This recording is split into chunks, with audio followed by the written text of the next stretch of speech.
uncertainty about my decision to run or not for president in 2012 are amusing, if not amazing, to think that they even knew what I didn't know until late this week. The past few months have been times of deep personal reflection.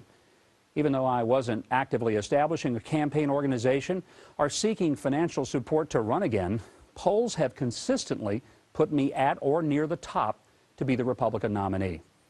Now, when possible candidates were discussed in the media, and despite polls that showed me in the lead, my name would sometimes go unmentioned, while some candidate barely registering single digits was touted as a frontrunner.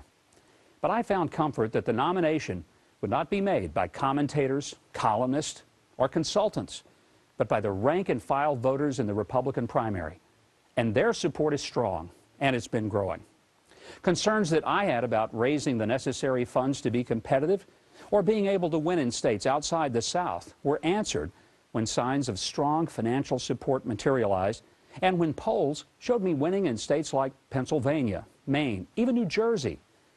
Now, that kind of shattered the notion that I was only a regional candidate or only supported by social conservatives.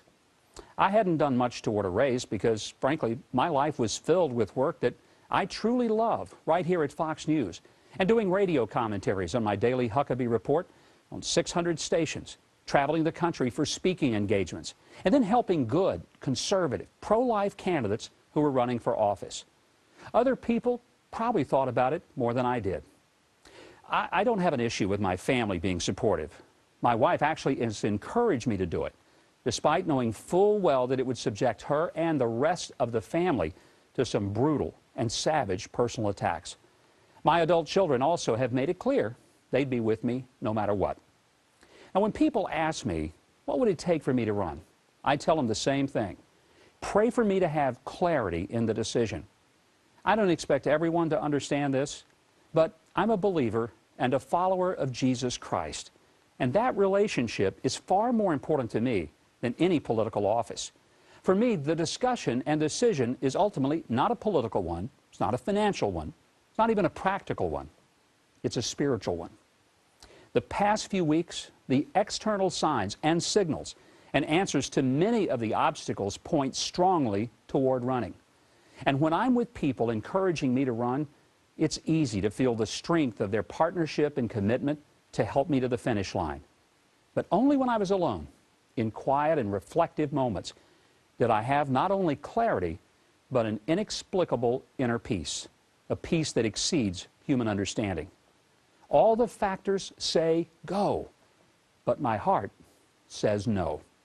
And that's the decision that I've made. And in it, I finally found some resolution. Now look, I don't fully understand it myself, but I'm sure the pundits will. But I do know this, that under the best of circumstances, being president is a job that takes one to the limit of his or her human capacity. For me, to do it apart from an inner confidence that I was undertaking it with God's full blessing is simply unthinkable. I can't know or predict the future, but I know for now my answer is clear and firm. I will not seek the Republican nomination for president this year.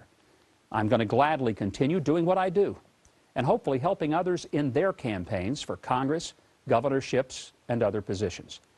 I'll certainly give more detail about this decision in due time, and especially to those who have faithfully and so sacrificially been part of the process. I know I'm going to deeply disappoint a lot of people I love. So many good and dear people have put forth extraordinary effort, and they did it without any assurance that I would even mount a campaign. And it pains me, seriously pains me to let them down. But I also know my decision is going to delight just as many who aren't that fond of me.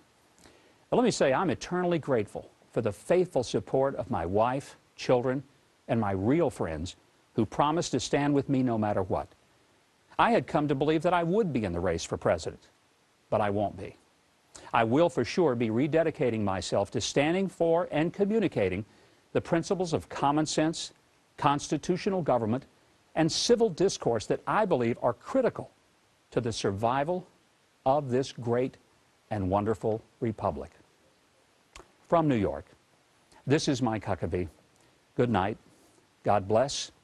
And I guess I'll be back next week. I'm Donald Trump, and this is a special announcement.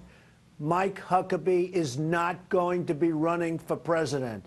This might be considered by some people, not necessarily me, bad news, because he is a terrific guy, and frankly, I think he'd be a terrific president. But a lot of people are very happy that he will not be running, especially other candidates. So, Mike, enjoy the show. Your ratings are terrific. You're making a lot of money. You're building a beautiful house in Florida. Good luck.